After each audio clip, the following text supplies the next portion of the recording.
Hello and welcome to Paradigm Playbook, a podcast for entrepreneurs in the business of sports.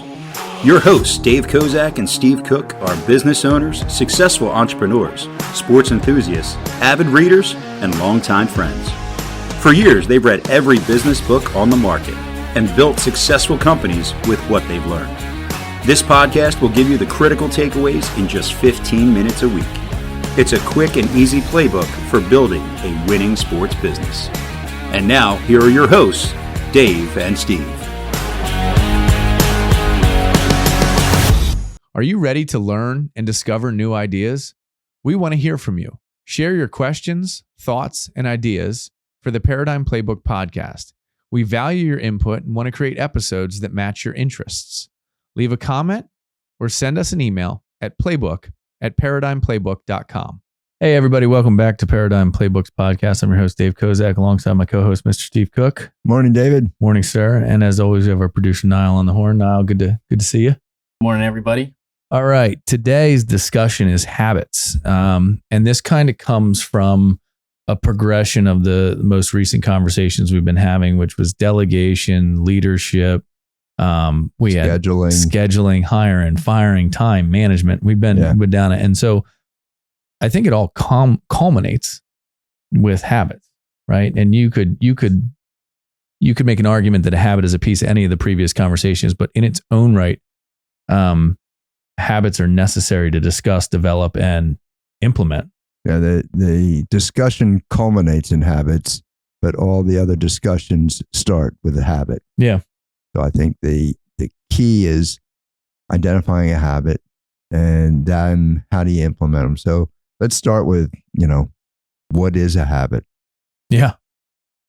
So I think you can easily define a habit as, any repeated action or thought. Consistently repeated. Repeated, yeah. And I always like to use, I go back to Mark LeBlanc's thing about what you do every day is more important than what you do once in a while. I don't consider things you do once in a while to be a habit, although there are things that can be spaced out and habitual. The habits that I think we're discussing are the daily habits, right? Yeah, and we tend to focus on purposeful habits, whereas if you do it habitually, whether it's good, bad, or intentional, it's still a habit. Correct. I always teased with one of my salespeople that I always thought I ate pretty well. Mm-hmm. And he would say, and he's like one of the top 100 CrossFitters in the world. He's a very fit person. He says, I don't eat right. I said, yeah, I don't think I eat junk. I don't, so, and we were at a trade show and there's a plate of cookies there. And just as I was reaching over for a cookie, he swung around and violently slapped my hand. And he says, that's what I'm talking about. So I think some of the habits that we have, we don't know that we have them until we go to replace them. Yeah. And, I've been through a health journey for the last 2 years, which, for anyone listening, watching, I took about 20 years off. I was a college baseball player, decided I was going to, make my mark in business. And I took my focus and my discipline and my habits and I put them to business as opposed to athletics. Well, coming back and getting athletic again and working out and trying to practice the good eating habits and all that, it is very difficult when you're not in that frame of mind to realize what is a good and bad habit. You just do it. Right. And so, think about the snacking that you do, the walking by the bowl and grabbing that little piece, or you just, I ate a great lunch today, and all of a sudden. And so I think the same thing happens. It's like sprinkling M&Ms on the salad. Yeah, right. Exactly. I think the same thing happens to work product. And obviously, this podcast is designed to discuss, entrepreneurship in the athletic world and entrepreneurship in general. And habits, we talked about a concept last time in the time management about procrastinating on purpose. And I think the more purposeful you can make the habits, the better you're going to be, right? And trying to avoid those habits that are that sneak in there, right? And I don't know if they're necessarily bad habits, but trying to be a little more disciplined in choosing the habit, right? So I think you can say the lack of positive habits is a habit. Agreed. So, James Clear in his book Atomic Habits, which I think is an awesome book, and there's many books that we talk about and review, and we tell you about the best chapter in it, and maybe that's all you need. You don't need to read it, but this is a book that I think is a must read for everyone, whether you're in business, or you're a college student, you're an athlete. Everything starts with habits, and Michael Jordan didn't get to be the greatest basketball player of all time without specific habits. So I like to start where James Clear starts, and he starts off with his first cue to habits is tiny. Make them very, very small. The smaller they are, the mightier they are, and the longer that they will remain with you. And he references Marginal Gains by Dave Brailsford, who is the English cycling coach that basically said, we're going to become world champions by doing all these little things. So they took an ounce out of the weight of the seat. They gave the athletes a consistent pillow to sleep on every night at the Tour de France. All these little things, and sure enough, through these marginal habits, they got themselves to be world champions. They won 2-time Tour de France, and there's a lot of gains. But I think those small things that we do, and it ties to another book that we talk about all the time, is a compound effect. So you take all these tiny things and you try to get 1% better at them every day, but it all starts with something, some kind of habit. Yeah, and I think the easiest way is to, we talked about procrastinating on purpose. I'm saying pick habits on purpose. The easiest way to get rid of the habits you don't like is to choose the habits that you're going to follow and have the discipline to do so. So starting with things that are achievable, like easy, don't hit the snooze alarm. Get up. Yeah. That's a habit, right? And you get up enough times, you'll just get up. You won't do the rollover, the snooze alarm. When you're coming into the office, right? What's the routine or the ritual in the morning to jumpstart into maybe the most difficult thing? There's another concept out there. I think it was Brian Tracy who's wrote the book Eat the Frog. And basically, if the worst thing you had to do every single day, and you had to do it once a day, was eat a frog, right? Would you want to do it in the morning and get it over with, or would you want to wait until the evening and get it over with? Thinking about it all day. Right. And so I think the idea of atomic habits, or habits in particular at work, is you have to decide what is important, right? And so the habit that is small, repeatable, and successful is the one that breeds the next habit that is also repeatable and successful, right? So in my soon to be released book of the last 20 years that I've been writing, I call them keystone habits, and they're habits that you do that foster other habits, so that it'll grow other things. So we talk to the athletes all the time, regardless what. The first thing you have to do is master the art of showing up. Yeah. And so that's got to be your first habit. I'm relentlessly teased about my habit of starting my day at 4:30. I like a head start. That gets me started. But then once I'm awake, then there's other cues. And I think if you set cues in the office, so you go in and the last thing you did the night before was to put a list of your top 3 things for the next day in order, put the frog first, and then your next 2 things. If that's what you face in the morning, maybe you'll jump right into that rather than start answering email or, chatting with a coworker or whatever else you could be doing. The faster you get started, the better you are. Yeah. And there's many books about the 8 basic habits, and the 8th habit is the one, I think the idea is you have to always begin with the end in mind, right? Set that goal out in the future, and you know what it takes to do it every day. I think you have to be willing to start. We used to train when we were teaching guys on the phone, right? And for those of you that never had to telemarket or never picked up a phone to make a deal, it's one of those things that, God, you'd like to procrastinate on. Yeah, I'd just like to kick that can down the road. But we used to say start time was the most important thing you could do, the most important habit you could do when you were in what we called a phone block. Because you don't want to start a phone block, because at the beginning of that, you got an hour or 2 hours of just straight hammering the phones to try and make deals, make sales, or open cases, whatever it may be. And so when you want to create a new habit, I think one of the key things is, right, you said be present, start. Right. Set the time and follow through. Don't and set it up. So we used to do phone blocks where it was 45 and 5. And so 45 minutes of straight work, 5 minutes of off time, and then 10 minutes to organize the next 45. So it was a 2-hour phone block, and you'd go 45 minutes of hammering things, 5 minutes of just like go somewhere else, do something else, 10 minutes to organize the next one, and start on time every time, because, you'll let it go and you don't get it. And if you don't do the activity, the end result doesn't present itself. Right.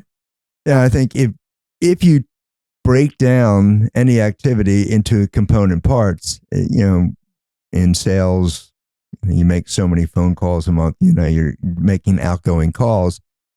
Once you make a call, there's one of two results: good result, bad result. Normally, with bad results, you commiserate, you talk to somebody. Did you hear how they talked to me? They said, so you're wasting 5 minutes on that. If it's good results, how often do we spend time, patting ourselves on the back, as they say, taking time to smell ourselves and find out. But if before you hang that phone up, you have the next phone call queued up. And I think cues are a big thing. If you set cues, they will instill habits that will get you going. They talk about all the time, you want to go out and run in the morning. Put your running shoes in the way when you get up in the morning. Your running shoes are right there. That's a cue.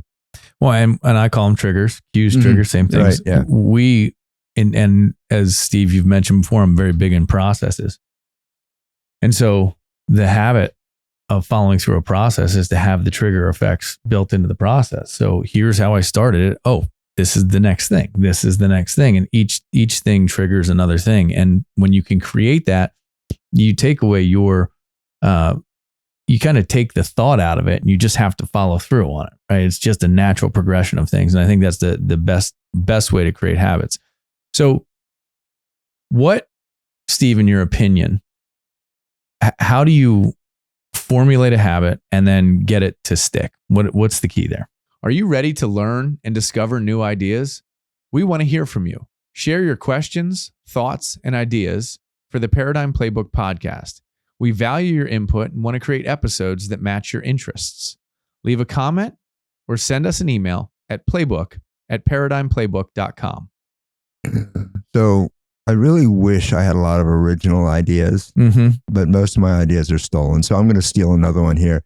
So James Clear says it starts by, he goes, notice, envy, try, own is his sequence. So the first thing is you have to notice. I notice that he's fit. I just notice it. If I don't care, I'm never going to have that habit. If I notice it and then kind of envy it, I would like to be fit like that. Then it's starting there. The next thing is I have to try it. And tries should be 2 minutes. Tries shouldn't be, I'm going to go work out for, I'm going to be like Dave and work out an hour and a half. No, I'm not going to do that. But I can do 2 minutes worth of push-ups and sit-ups, and that's a start. So then I try it. And then you move from trying to own it. And all of a sudden, it becomes, when your habit becomes part of your identity, then it's truly a habit. My identity is that I go to the gym every day. Yesterday was 4th of July. I was in the gym on the 4th of July. That's part of my identity now. Getting up at 4:30 is part of my identity. So I own it. So I think that's a good process. Notice, envy, try, own. Yeah, I like that. I think because, at the end of the day, do you want it bad enough? Right? That's what that comes down to. You can notice it. If you don't care, you don't care. You'll never get there. You can notice it, you envy it. Oh, that'd be nice. But then to notice envy, then to try. Okay, I can do this. And now it sets in motion the desire. I think one of the things that is under discussed in habits is desire. You have to have a desire for the outcome to create the habit. If you don't care enough, you will not follow through. You won't do it. And so that desire, and again, I'll use, there are things I love doing. There are things I hate doing. Discipline is what carries me through the things that I hate doing, but they're always the ones that they're going to take a second seat to the habits that are producing the results are there. And that's something I think you have to learn in business too, because you may desire that end result, but man, you really don't want to do that job that is required to get to that end result. So the other way to look at the 4 steps is cue, craving, response, and reward. So Reward. The cue is the sneakers are out there. The craving is I want to look like him. The response is that I do it. The reward is that I get to feel like that, and I get that reward. So I think what has to happen is you have to be able to go from cue to reward. There's my running shoes. My reward is that I'm going to feel better. So, and whether you're adding a habit or breaking a habit, there's got to be a reward at the end. There's got to be some reason that I'm going to not eat that one cookie. Well, and I think that brings you back to the motivation versus discipline, right? I forget where I heard it, but it was basically that motivation comes and goes, right? And it's very easy when you're motivated to go do something. It's when that motivation wanes a little bit, the discipline has to take over to follow through on it. So it is, motivation is kind of the beginning of that cycle where you see it, you want it, okay, I'm motivated. And then you realize that it doesn't come, you've got to put in, it doesn't come overnight. You got to put in 3 years of work to get to that end result. That's where the discipline comes in. And that's where I think habits is taking motivation and turning it into discipline creates the habit. If you don't, I don't want anybody to think that in the middle, every habit becomes enjoyable. So I'm not going to say that. So you have a habit of doing your workouts on a weekly basis. No, it's awful. Right. So I was going to go to that. We just had the conversation about the deadlifts. So we're not going to go to anywhere in the middle of that. Those deadlifts were just, oh, wow, that was so much fun. It's hard to do. And I won't say that there aren't mornings that I think, I don't feel like getting up at 4:30 in the morning, but I do it every morning. And because I can see the reward just enough that gets me going. I think it's a big deal to force yourself almost. And the only way you do it is by visualizing that reward. And setting, we all have this internal way of motivating and demotivating ourselves, right? We just do by nature, right? I can, I want to get out on the golf course, but I got this thing over here, and you talk yourself out of it. That to me is where the discipline part that we're discussing now comes in. Like, because I don't always see the reward, Steve. I don't getting up at 6 o'clock in the morning and warming up for a half hour to start a 6:30 a.m. workout. Man, there are some days where I'm just grumpy as all get out. Some days? Either way. Okay, good. The discipline and the results show themselves. But man, there are times where if I had the option, I would pull that trigger so quick. So I think that's another thing I just want to segue into it. I took away my option, right? I removed it. I have someone that comes to my house and will be banging on my door at 6:30 in the morning, wake my family up if I don't get up and open the door. So we've had that discussion about accountability, and to make yourself personally accountable, sometimes you need a wingman that's going to help you achieve that accountability. So I think that's good. The other thing that we do a lot with athletes, and we're talking to a lot of business owners that deal with coaches and athletes, and coaches all the time refer to the habit. We talk about, master the art of showing up. Well, that's the first thing. And I tell the students all the time, all you need to do today is pick up the ball, put it on the tee. If you want to be done, you can be done, or you can hit it off. You can do it again if you want. And so one habit, so if they show up, so our hitters at Grand Slam all know, if they're there early, that's tee time. So take that. If you're there 5 minutes early, there's a cage open, you're there, you're hitting off a tee. So that's habit stacking. So you're putting one habit on top of another. And if you get it, we talk to the gymnastic coach all the time. Whatever they're taught, there has to be a habit stack that can go home with them so that they can, do a handstand against the wall. They can plank. We talked about doing planks. They're all things that one habit adds to the other, but they're all tiny. So do all these tiny habits. Yeah, there was I forget when I was listening to it, but I was listening to this guy's reel. And I think he's a major league prospect right now. But he talked about he would show up and he would do all the workout at practice. He would do flawlessly. I mean, he would work at practice. And then he somewhere in his experience learned that, less than 1% make it to the show. Mm-hmm. And he said in his mind, if he was going to be part of that less than 1% that made it, he couldn't do what everybody else did and get there. And so he realized at that moment, he said, I used to go to practice and I would work my tail off for 2 hours. And then I would immediately go home and I would run my own practice for myself for the next 2 hours. Mm-hmm. And he said, I figured if I did that, I was at least cutting out anybody that didn't do that much. And he's going, okay, so if the less than 1% all go to practice and then all work out after practice, then he was going to try and double the workout. And he figured if he did that, then he got rid of all the people that were in the 99% that just did the practice. Now he's battling the less than 1% that do the extra. And so he did twice as much extra to try and get there. And I thought it was just a great way to, when you're throwing a statistic like that, what does that less than 1% do differently than everybody else? I mean, Michael Jordan's that story, right? I mean, you can talk about it all day. Michael Jordan, Jerry Rice, they all had a habit. Jerry Rice had that habit of every ball he caught in practice, he ran into the end zone.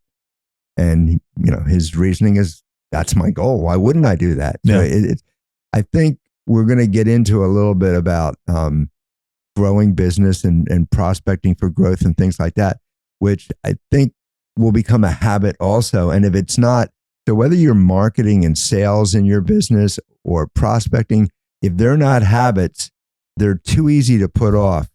And a lot of people in the sports business, entrepreneurs, think that they're not in the sales business, so they never develop that habit of telling their story. Mm-hmm. And I think, and everybody's heard me because so many times I've told the Grand Slam story here on the podcast, that's a habit of mine, that I will tell the story to anybody who will listen, which is just another habit. Agreed. And so let's, before we shut down here, how do we undo bad habits, Steve? How do you identify? Usually someone will let you know. So isn't that why we have wives? Yeah, no, but for sure. Yeah. So I think I don't know that you undo them, but you replace them. Yeah. So I think you change them. So if your habit is hitting the snooze button, you can't put in your head, I'm not going to hit the snooze button. You have to put in a positive habit to replace it. And maybe that alarm clock is 10 feet away from the bed, so you can't reach it. So it's going to start that you're going to have to get up, go hit the snooze button, and go back to bed. So you slowly change, marginal gains. And then all of a sudden that alarm's downstairs and I'm down here anyway. I'm going to get a bottle of water or something. And then all of a sudden you just wake up. Yeah. So, it's I think waking up is a metaphor for everything that we do. If you realize that you're wasting the first 20 minutes in your office, or the first 20 minutes you go into the gym or your facility, you're doing unimportant details, you're going to find a way to break that habit. Well, yeah. And I think it also, back to Stephen Covey's begin with the end in mind, right? If you're getting a result that you don't like, change the activity, which is to change the habit, which is to make a choice, right? And so we all have that. Some are easy to see. Hey, I didn't hit my sales numbers. What didn't I do that I should have done? Okay, not going to do that again. Some of them are harder, right? I didn't make the weight gain. I wasn't able to do that last rep. I wasn't able to hold the amount of meetings that I want to hold. Some of that stuff comes backwards into the prioritizing and the importance and the procrastinating on purpose and all those things. That's why I think it's such a critical conversation to talk habits in the middle of all this, because delegation's a habit, but can be a bad habit. Right. You can over delegate. I've done it. And what ends up happening is things get lost in the shuffle, and then all of a sudden it's being done a way you didn't want, right? It was delegated and then redelegated, or it was something that was a you task that should have been done. You chose to give it to someone else, and it got done a way that maybe wasn't what you desired. So taking a different look or a different perspective. Yeah, I know we got to wrap it, but taking a different perspective, I think, makes a difference. In my business, I was always the one, either business that I was in, I was always the one that had to solve problems. And I did. And I thought about it and contemplated until I read the book, Relentless Solution Focus. And in that book, and we talk about this all the time, he gives you a minute, dwell on the problem for a minute, knock yourself out, but then come up with a solution. So I've saved so much time because I believe in RSF and I dig into it. I want to get to that solution. And now I take pride in how fast I can come up with an answer. And it doesn't mean it's right. No. And again, I think that RSF thing is you're not solving the problem immediately. You're doing one thing in the second minute to improve the scenario. Yeah. One thing might make it better. Might make it better. It just might. Yep. So, and you're trying it. But awesome. Great stuff. Habits are awesome. All right, everybody. That's Habits for today. This has been Paradigm Playbook's podcast. We'll catch you on the next episode. Make it a great day. Paradigm Playbook offers business, reset, and expansion expertise. Visit ParadigmPlaybook.com to see how we can assist you.